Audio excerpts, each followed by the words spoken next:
Graças e paz a todos. Que a paz do Senhor esteja com você, te alcance. Domingo nós estivemos aqui,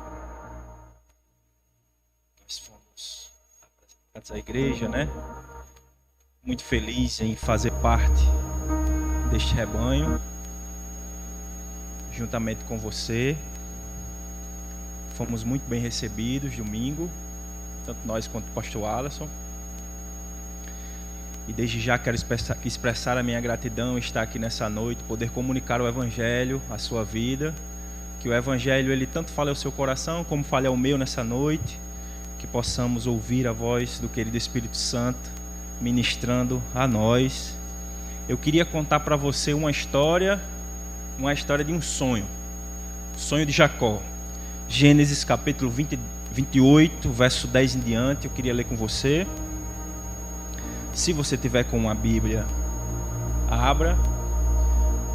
Se você tiver com o aplicativo do celular, acesse. Se você não tiver com a Bíblia nem com acesso ao celular, acredito que vai aparecer aqui no telão, né? Gênesis capítulo 28, verso 10.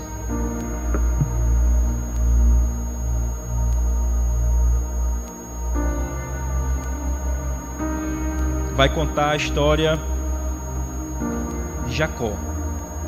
Enquanto você está abrindo, todos nós conhecemos Jacó, que teve por avô Abraão, que teve por pai Isaac. Para contextualizar você nesse texto que nós vamos pregar nessa noite, este Jacó é conhecido por nós como aquele que enganou o seu pai, né? Nós hoje temos como fala o Deus de Abraão, de Isaac e de Jacó, né?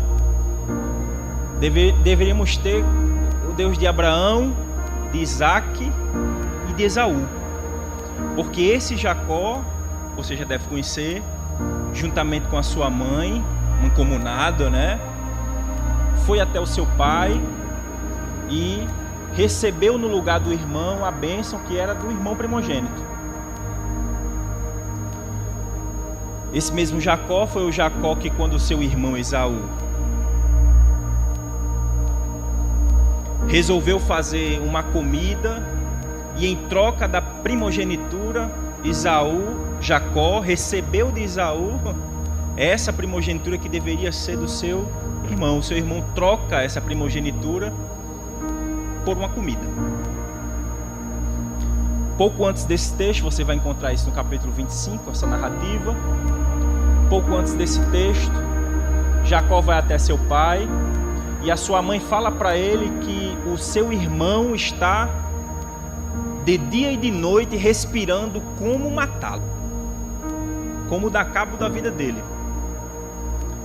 Então Jacó, indo ao seu pai, o seu pai resolve enviá-lo à casa do seu tio Labão.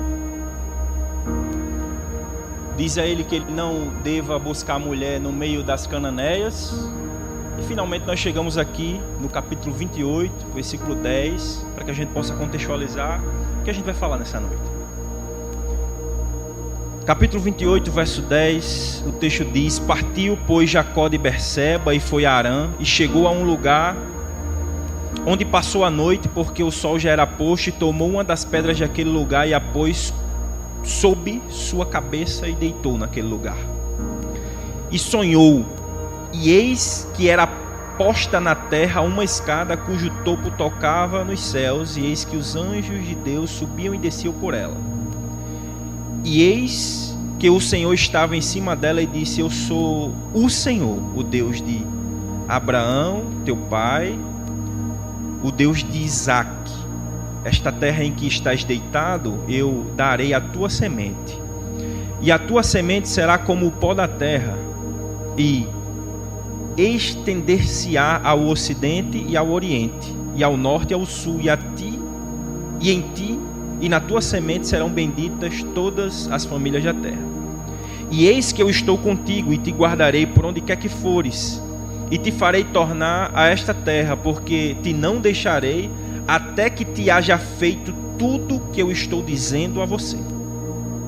Acordado, pois, Jacó do seu sono, disse: na verdade, o Senhor está neste lugar, e eu não sabia.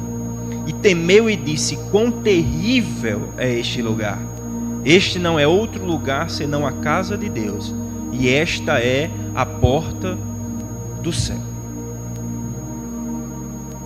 Verso 18 continua dizendo: então levantou-se Jacó pela manhã, de madrugada tomou a pedra que tinha posto na sua cabeceira, e a pôs por coluna, e derramou azeite sobre ela, e chamou aquele lugar Betel. O nome, porém, daquela cidade dantes era Luz. E Jacó fez um voto. Preste atenção: se Deus for comigo e me guardar nessa viagem que faço, e me der pão para comer, veste para vestir, e eu em paz tornar a casa do meu pai, o Senhor será o meu Deus. Quando eu li esse texto, eu levei com muita estranheza, depois do que está descrito do verso 10 ao verso 17, o que Jacó fala do verso 18 em diante, na verdade, do verso 20 em diante, quando ele faz um voto com Deus e ele declara na sua fala algumas coisas que me geraram uma certa estranheza. Eu queria falar com você nessa noite sobre um convite a uma fé madura. Porque ao olhar esse texto, ao entender o contexto em que Jacó está inserido, eu consegui encontrar aqui em Jacó um homem com uma fé imatura. Porque nos dias de Jacó, aqui, a única revelação que Deus havia dado, eu estou falando de cerca de 4.000 anos atrás, a única revelação que Deus tinha dado ao homem, à humanidade, tinha sido através do seu avô Abraão. Inclusive, tem um historiador que diz que Jacó é filho, aliás, Isaac é filho de um grande homem, que é Abraão, e pai de um grande homem, que é Jacó. Porque Deus se revela a Abraão, naquele texto que a gente conhece, de cós salteados: sai da tua terra, da tua parentela, da casa do teu pai, vai para a terra que eu vou mostrar para você. A mesma fala que Deus faz para Abraão, Deus torna a fazer agora para Jacó. Então Jacó está num tempo em que Deus havia se revelado pouco, havia falado ao seu avô, dado uma direção, disse: vai para onde o teu nariz apontar. Flávio Jósefo, historiador judeu, diz que Abraão era conselheiro de reis. Ele fala que Abraão era idólatra e servia a vários ídolos e a Baalins. Inclusive no texto que nós lemos, no verso 10, ele vai dizer que Jacó parte de Berseba e vai a Harã e chega a um lugar, a um determinado lugar. A tradição judaica diz que esse lugar onde Jacó chegou aqui no verso 11, é o Moriá ou Macron, que significa o lugar onde Deus é visto.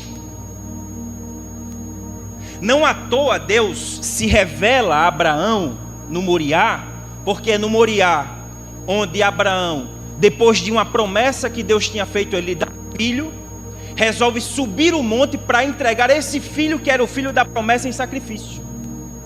O próprio Flávio Jósefo vai dizer que Deus resolve fazer isso com Abraão, porque Abraão oferecia sacrifício a deuses.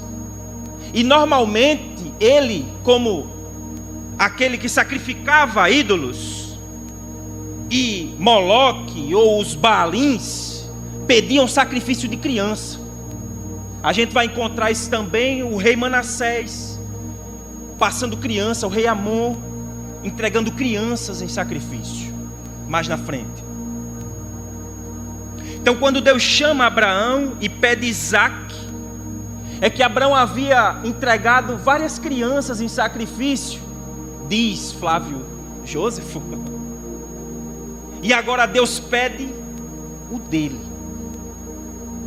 Nesse lugar chamado Moriá, onde Abraão exclama aquela célebre frase, termo, Jeová Jireh, que não quer dizer Deus proverá, mas quer dizer Deus proverá para si um cordeiro. Neste mesmo lugar que Deus dá ordem para que o menino seja sacrificado, e ao mesmo tempo, ao testar a fé de Abraão, impede que Abraão entregue o menino, porque Deus, ele é diferente dos ídolos. Os ídolos, eles sempre pedem algo em troca. Deus não precisa de nada em troca. Deus é tudo em todos. Neste mesmo lugar chega Jacó. Neste mesmo lugar que significa onde Deus é visto, que o seu avô Abraão encontra Deus. Esse lugar que tem esse significado que Abraão, ao passar, vai dormir. E o texto vai falar, verso 11 em diante, verso 12 em diante. E sonhou, e eis que era posta na terra uma escada, cujo topo tocava o céu. E eis que os anjos subiam e desciam por ela. E eis que o Senhor estava em cima dela e disse, e aí Deus vai falar com Jacó: eu sou o Senhor. Esse termo, eu sou o Senhor, na tradução, é o mesmo termo que Moisés usa quando o povo vai perguntar quem é Deus, qual é o nome de Deus. O povo de Israel não traduziu isso. Inclusive na cultura judaica não há tradução, mas a forma que mais se adequa ao eu sou é isso aqui, ó. O Deus que colocou fôlego de vida em nós. É como se quando Deus fosse falar com Moisés, ou quando Deus diz a Jacó, eu sou, é como se ele olhasse para Jacó e fizesse assim, ó.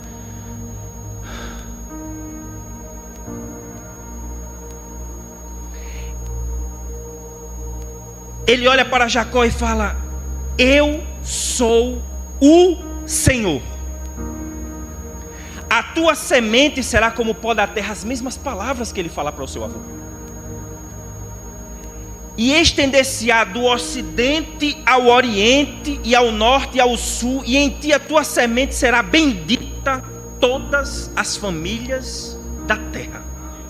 E eis que eu estou contigo, e te guardarei por onde quer que fores, e te farei tornar a terra de onde vieste, porque não te deixarei até que eu haja feito tudo que eu te disse.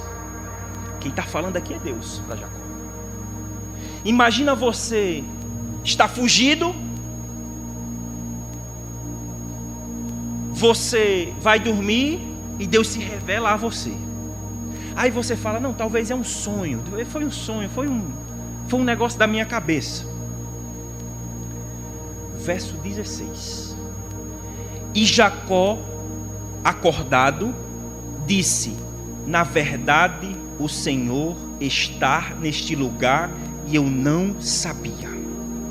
E temeu e disse, quão terrível é este lugar, e não é outro lugar senão a casa de Deus. Deus fala com Jacó, e no verso 16 fica claro que era Deus. Jacó não tinha dúvida de que Deus tinha falado com ele. Mas era um sonho.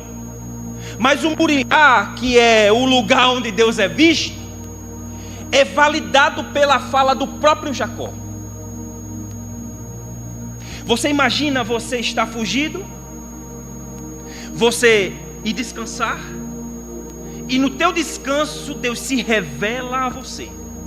O Rudolf Otto chama isso, teólogo alemão, chama isso de mistério tremendo, que é o lugar terrível, que é o lugar do espanto, que é o lugar em que nós não conseguimos sequer enxergar Deus, porque a sua presença ela é grandiosa. É o lugar de Isaías que os querubins cobrem o rosto e dizem: Santo, Santo, Santo. É o lugar terrível da presença de Deus que deixou o rosto de Moisés brilhando, e que ele não foi capaz de ver Deus, e a Bíblia fala que ele viu meio que pelas costas. É o lugar que Jesus sobe com os seus discípulos e que eles veem um altar na transfiguração, e lá estão os profetas grandes do Antigo Testamento, Moisés e Elias. É o lugar da presença de Deus. Aí você imagina você ter um sonho, aí vem a primeira dúvida: não foi Deus que falou comigo. Aí quando você acorda, você tem convicção de que foi Deus quem falou com você, porque o assombro da presença de Deus toma conta de você, e você não é capaz sequer de estar diante da presença dele. É isso que acontece com Jacó. Esse mesmo Jacó que tem certeza do que aconteceu, no versículo de número 20, Jacó faz um voto. E o voto de Jacó é o seguinte: antes disso ele toma a pedra e põe por coluna e derrama azeite, constrói um altar. Aí no verso 19 ele chama o lugar de Betel. E no verso 20 ele faz um voto. E o que é o voto de Jacó? É o voto do: se Deus for comigo.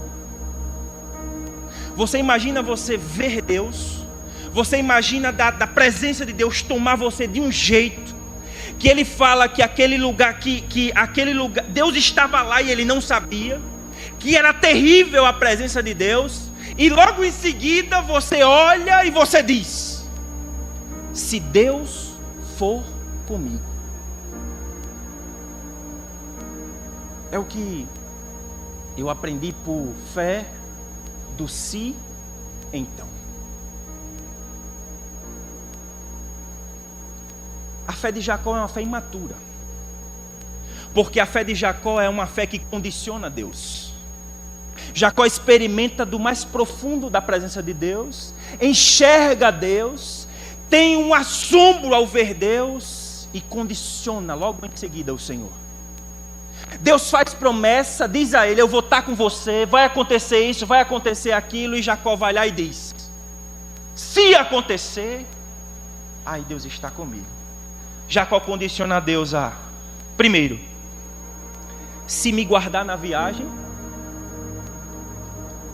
se me der pão, e se me der vestes, e em paz eu voltar. A fé do se então. A fé do se então é a fé que condiciona Deus a nós. A fé de Jacó era a fé do seu avô Abraão, que servia aos Baalins. A fé do se então é uma fé que coloca Deus no escrutínio da circunstância. Se Deus estiver abençoando a minha vida, é porque Deus está presente. Se tiver bênção na minha vida, é porque Deus está presente e Deus está no negócio. Se não tiver, é porque Deus não está comigo, Ele me esqueceu ou alguma coisa aconteceu. É a fé que coloca Deus contra a parede. É a fé lá daquele canal que você entra de madrugada para assistir televisão quando você está sem sono, e o camarada diz assim, que o nome dele é revolta, que ele vai colocar Deus contra a parede, e como alguma vez eu ouvi, que em uma oração, um desses telepastores falou que se tivesse pedido aos deuses da encruzilhada, eles tinham feito. É o Deus que está condicionado a nós. É o Deus que está condicionado às nossas decisões. É um Deus que precisa ser validado pelo que eu quero. É aquela pessoa que chega para você e conta a história, mas ela não quer ouvir o que você tem para dizer. Ela quer ouvir o que ela quer que você diga o que ela quer ouvir. E isso não é Deus. Isso são ídolos. É ídolos que pedem coisas em troca.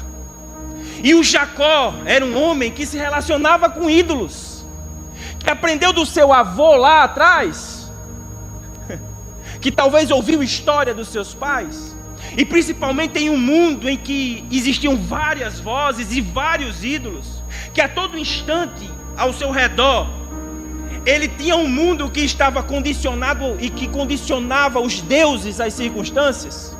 É o Jacó que, ao ouvir a voz de Deus, e Deus dizer tudo o que ele vai fazer na vida dele, olha para Deus e diz assim: eu preciso de caminho, eu preciso de pão, eu preciso de vestimenta e eu preciso voltar, senão eu não vou adorar a este Deus. É a fé do si, então. E aí eu faço uma pergunta, você não me responde, você guarda para você. Jacó aqui tem pouca revelação de Deus. Eu e você que estamos aqui nessa noite, nós temos a palavra, nós temos os profetas, nós temos o Antigo e o Novo Testamento, nós temos o próprio Deus encarnado, que veio e que interpretou a lei para nós, e que ele fala que iria subir, mas que deixaria conosco o Consolador. Nós temos o Espírito Santo. Jacó, com uma fé imatura, entenda que imaturo não é uma fé errada, é uma fé que precisava amadurecer. Jacó, com uma fé imatura, diante das circunstâncias que tinham, ele olha para Deus e condiciona Deus às suas decisões. Mas Jacó tinha pouca revelação do Senhor. E eu pergunto para você, e você vai guardar isso para você: você tem condicionado Deus às suas circunstâncias? Você tem olhado para o Senhor e tem feito leitura do que Deus é para a sua vida de acordo com o que Ele te retribui? Se assim você estiver agindo, você não está adorando ao Cristo da cruz, você está adorando a um ídolo. E Deus não é um ídolo. Porque a fé do si então condiciona Deus. Mas vamos mais para frente. Abacuque olha para o Senhor e diz assim: ainda que a figueira não floresça, que não haja fruto na vide, que o gado seja arrebatado da malhada, todavia eu me alegrarei no Senhor. Jacó olha para Deus e diz: se Deus fizer, eu sirvo. Abacuque olha e fala: ainda que Deus não faça, eu adorarei ao Senhor. Sadraque, Mesaque e Abidnego, o rei pede que eles adorem a estátua. Eles não adoram a estátua. O rei diz que aquele que não adorar a estátua vai lançar na fornalha de fogo.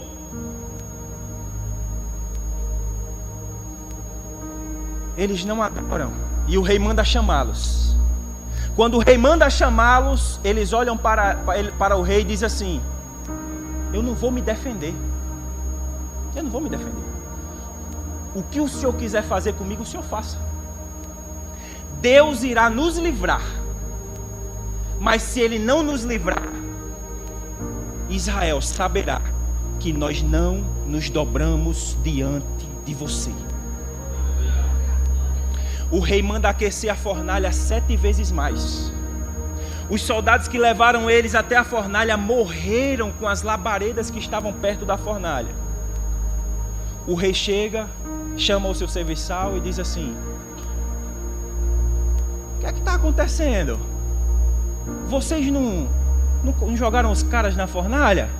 Sim, nós jogamos. Como é que pode? Eu estou vendo os 3 andando na fornalha e um semelhante ao filho dos deuses. Sadraque, Mesaque e Abidnego disse assim: ainda que nós morramos Deus continuará sendo Deus.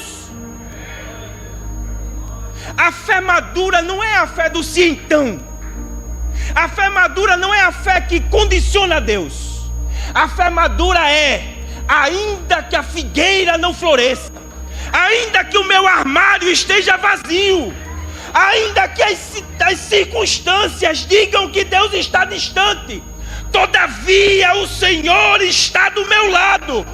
E ainda que eu morra, eu estarei nos braços do Pai, porque Ele está pronto para me receber. A fé do sim então é a fé que movimenta a igreja brasileira. A fé do sim então é a fé no que eu chamo de lógica da criação, em detrimento da lógica da eternidade. A lógica da criação é a lógica de tudo que a gente toca, que é palpável. Eu ando por vista. Se as coisas não acontecem, eu não tenho rumo. A lógica da criação é confiar em Deus independente da situação. Jesus chega diante do gasofilácio, do lugar das ofertas, e os ricos depositavam muito, talvez esperando algo em troca. Chega uma pobre viúva com poucas moedas e coloca tudo que ela tem. Jesus olha para aquela mulher e chama a atenção. Olha, a fé do apesar de chama a atenção de Deus. Deus olha para a mulher e diz assim: nenhum desses, esses, todos eles deram o que sobeja. Essa mulher deu tudo o que tem. É uma fé madura. Porque aquela mulher talvez não fosse tirar o dinheiro do bolso para colocar tudo o que tinha lá. Sabe por quê? Porque ia faltar pão. Mas ainda que a fornalha esteja 7 vezes mais quente, o Filho do Homem caminhará conosco dentro da fornalha. E se o Filho do Homem não caminhar conosco dentro da fornalha, morreremos como Ele morreu, de braços abertos, entendendo que o morrer para mim é ganho. O viver é lucro, o morrer é ganho, né? Palavras de Paulo.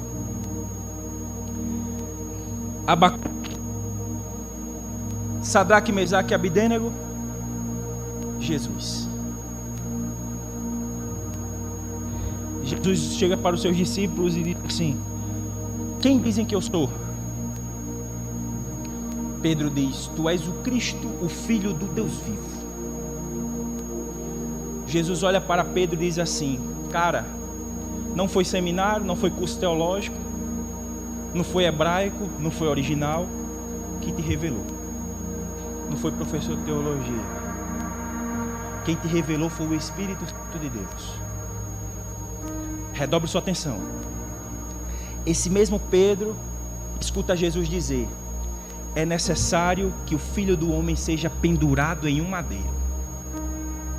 Pedro olha para Jesus e fala: eu nunca que permitirei que o Senhor suba na cruz.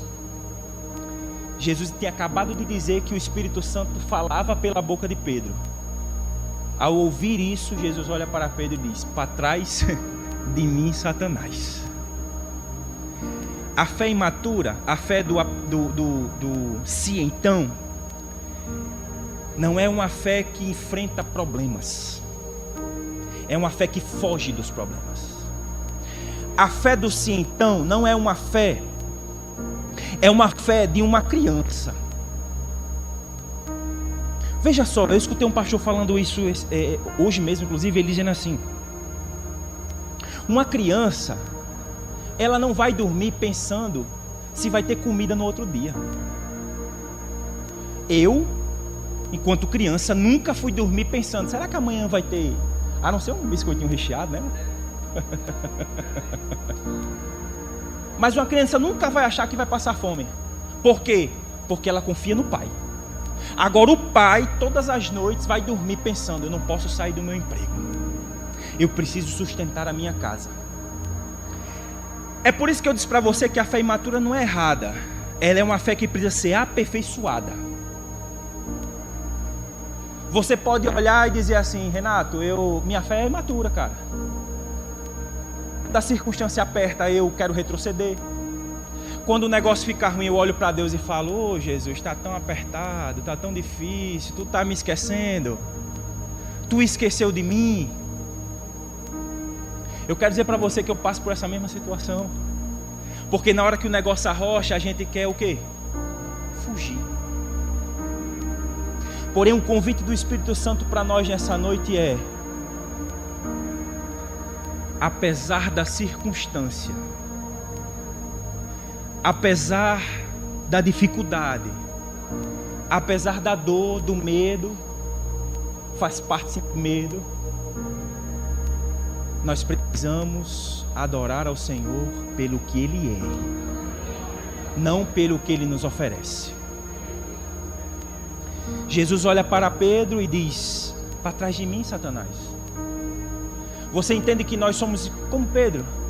Ora nós estamos revelando o que o Espírito fala, ora nós queremos impedir que Jesus morra na cruz para nos salvar. Tu imagina? Pedro estava tentando impedir a própria salvação, achando que estava correto.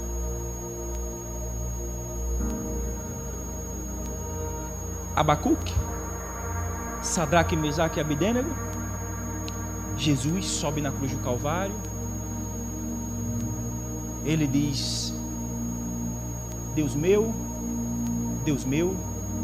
por que me desamparaste?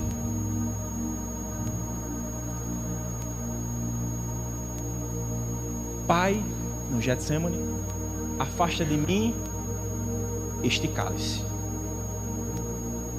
Medo, dor. Você tem direito de ter medo. Você tem direito de ter medo. Você tem direito de sentir dor. Agora, logo em seguida da dor, no Getsemane, Jesus diz: todavia, seja feita a sua vontade. Deus meu, por que me desamparaste? Logo em seguida: em tuas mãos entrego o meu espírito.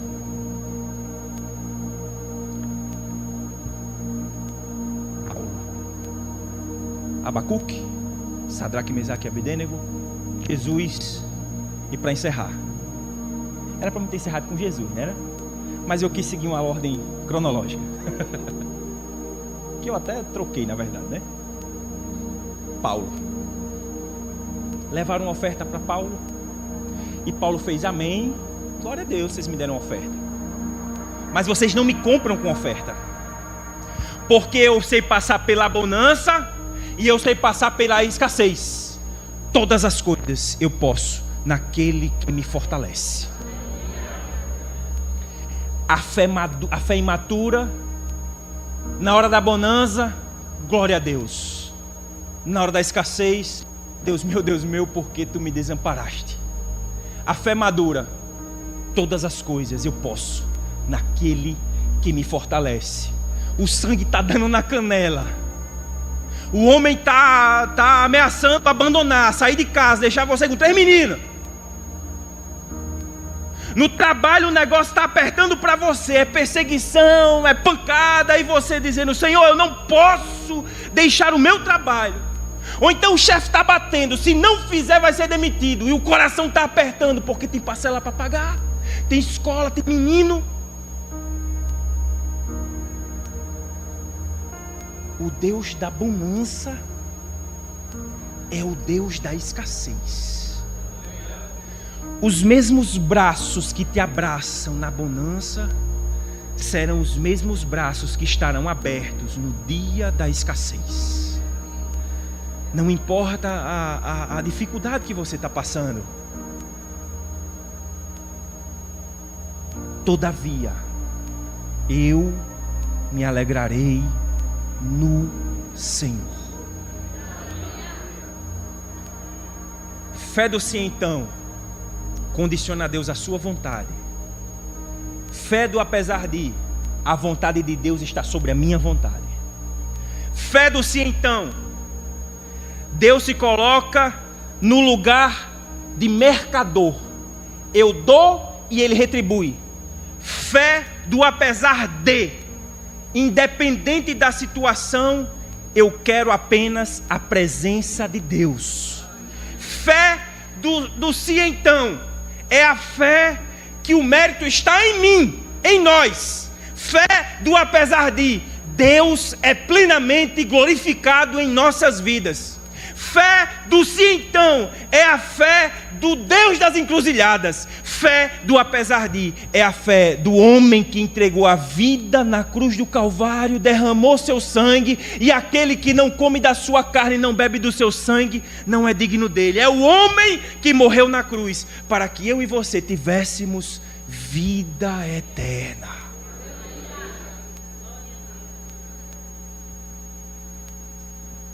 Fé do sim então, eu sou Deus. Fé do apesar de, Ele é Deus. Fé do sim então, a vida depende das circunstâncias. Para encerrar, fé do apesar de, as circunstâncias não determinam a minha fé. O que determina a minha fé é a presença de Deus. E eu quero dizer um negócio para você. Parece que é nos dias mais difíceis que Deus mais se revela. Tu imagina que se aqueles homens não tivessem sido lançados na fornalha, o quarto homem que tinha semelhança aos filhos dos deuses, porque o cara não sabia nem expressar, não estaria com eles. No dia da fornalha, você vai caminhar com Deus por cima das brasas. No dia da cova dos leões, você vai evangelizar para leão. Aleluia. Você vai pregar para leão. No dia da cruz, você vai morrer. Mas ao terceiro dia, ressuscitar. Fique de pé comigo, eu quero orar pela sua vida.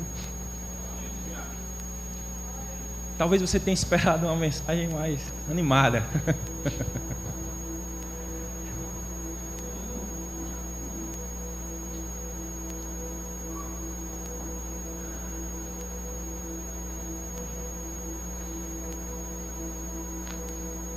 Mas talvez essa situação que você está vivendo, talvez esse momento que você está passando, você está querendo respostas e você não obtém respostas, porque você está que esperneia. Quem aqui é pai e mãe? Levante a mão. Quando o teu filho está esperneando no chão, a sua reação nunca é positiva, não é verdade? Ou você olha com desdém e você fala, lá vai esse menino birrar aqui, cara. Ou você pega pelo braço e fala, levante, minha mãe me beliscava. Levante. Ou você vai parar, como eu vi uma vez lá no meu trabalho, chegou uma pessoa com uma criança, e a criança começou a espernear, ela deu uns 3 passos para trás, cruzou os braços e ficou olhando assim para ela.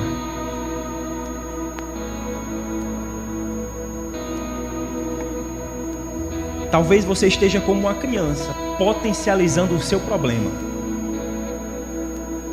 Talvez você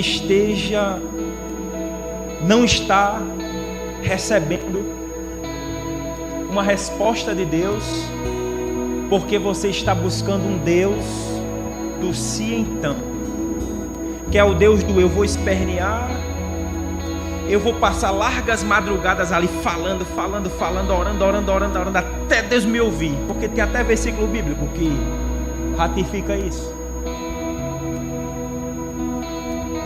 Eu vou ficar insistindo naquilo que Deus não quer me dar, até Ele me dar. E talvez Deus já tenha dito a você, querido, este não é o caminho. Mas Na maioria das vezes queremos condicionar o Senhor à nossa vontade. E o silêncio dele para você talvez seja como essa mãe que eu vi, que deu 3 passos para trás e esperou o menino se levantar. Ele está esperando a sua fé se tornar uma fé madura. Uma fé apesar de. A fé de, independente da situação, você vai se levantar, sacudir a poeirinha e dizer: não, Senhor, eu não vou ficar aqui no chão. Eu vou correr para os braços. Nos braços de Deus tem lugar para você. Nos braços do Senhor tem lugar para a sua alma. O jugo de Jesus é suave. O jugo da religião pesa, porque a religião quer que você se relacione com Deus dessa forma, colocando Deus contra a parede. O jugo da religião diz que existe mérito em você, mas o jugo de Jesus é suave. E o jugo, como todos vocês sabem, que é aquele instrumentinho que anda 2 boizinhos, né? Se eu sou um animal que vai arar uma terra e estou carregando um jugo, Jesus quer carregar junto comigo, do meu lado.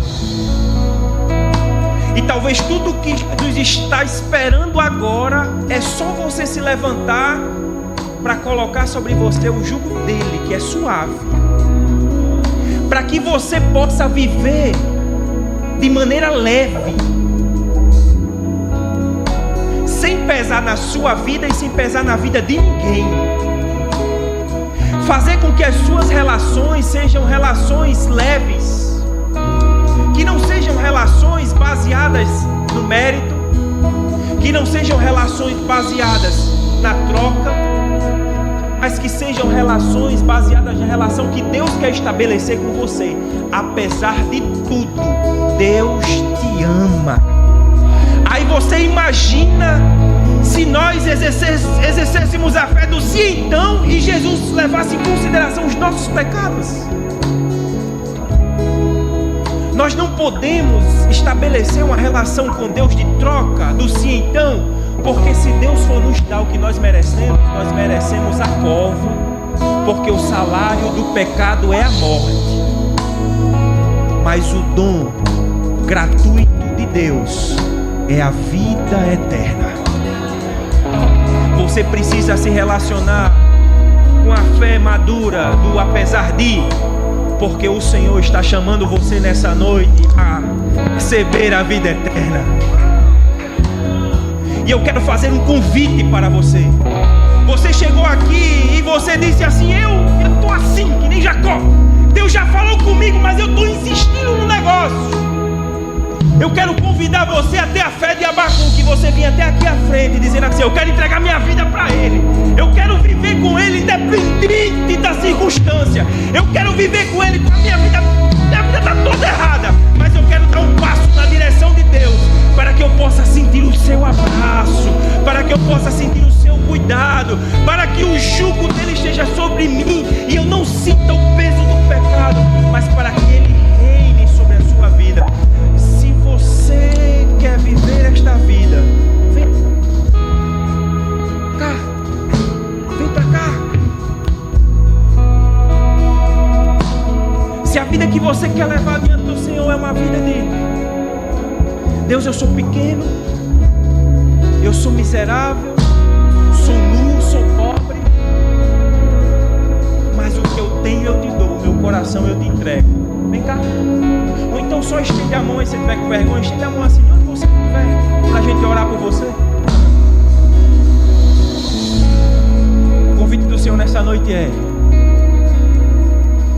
se relacione comigo, apesar das circunstâncias. Feche seus olhos, curve sua cabeça. Eu quero orar por você, dizendo assim: Deus, a tua igreja está aqui, o teu povo está aqui. Que o teu Espírito Santo visite cada coração nessa noite, que eles sejam impactados pela verdade do teu Evangelho, Que o Senhor possa incomodá-los durante o resto dessa semana, assim, sabe, deixar inquieto a viver uma vida para o Senhor. O teu convite nesta noite, Deus, é o convite que um dia eu quis e irresistivelmente tu me chamaste. E eu creio, ó Deus, que o Senhor vai transformar vidas nessa noite.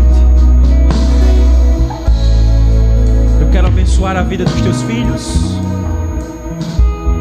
com a graça do Espírito Santo.